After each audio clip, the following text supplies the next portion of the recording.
Today we're going to look at how to compare fractions. A couple different ways that we can look about this.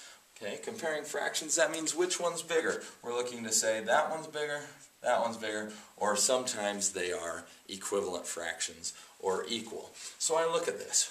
5/8, 6/10.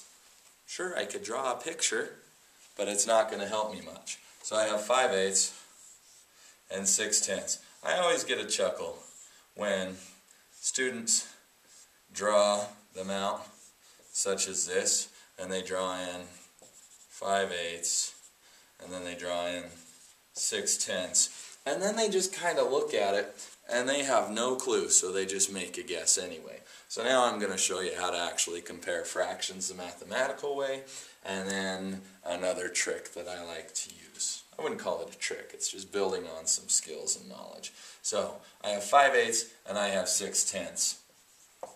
I need to find something that is common. I can't compare these two. I have no clue which one's bigger, which one's more. So I find the LCM, or the least common multiple, that I talked about in my last video here. So LCM, okay, that's step one. Find the LCM, list some multiples. So I have 8, 16, 24, 32, 40, 48. I like to stop at 6. That generally does it.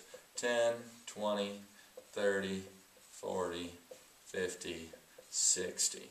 Okay, I've listed some multiples. See if there's anything common between them. There's 40, and then that's the only one, so that is the least common multiple. Then the LCM, step 2, the LCM becomes the new denominator.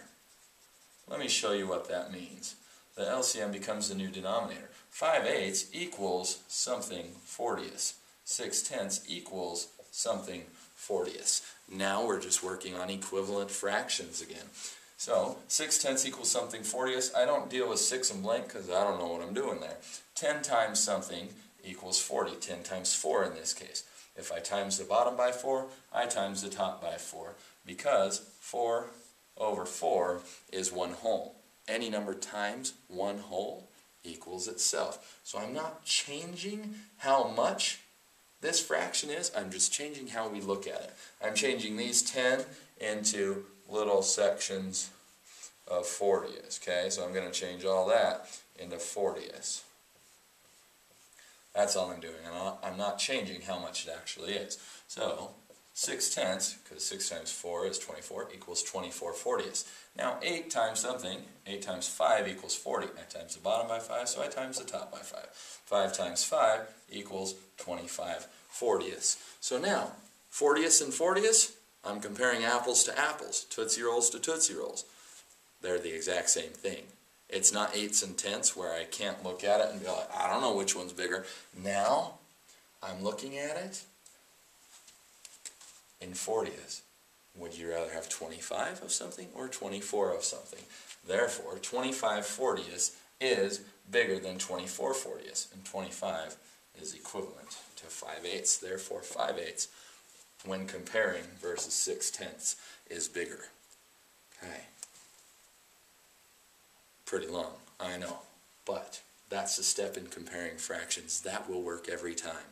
Sometimes, with these easier denominators, we know the percents. So when I look at this fraction right here, 5/8 and 6/10, oh, I say 8ths, I know 5 of them is 62.5%.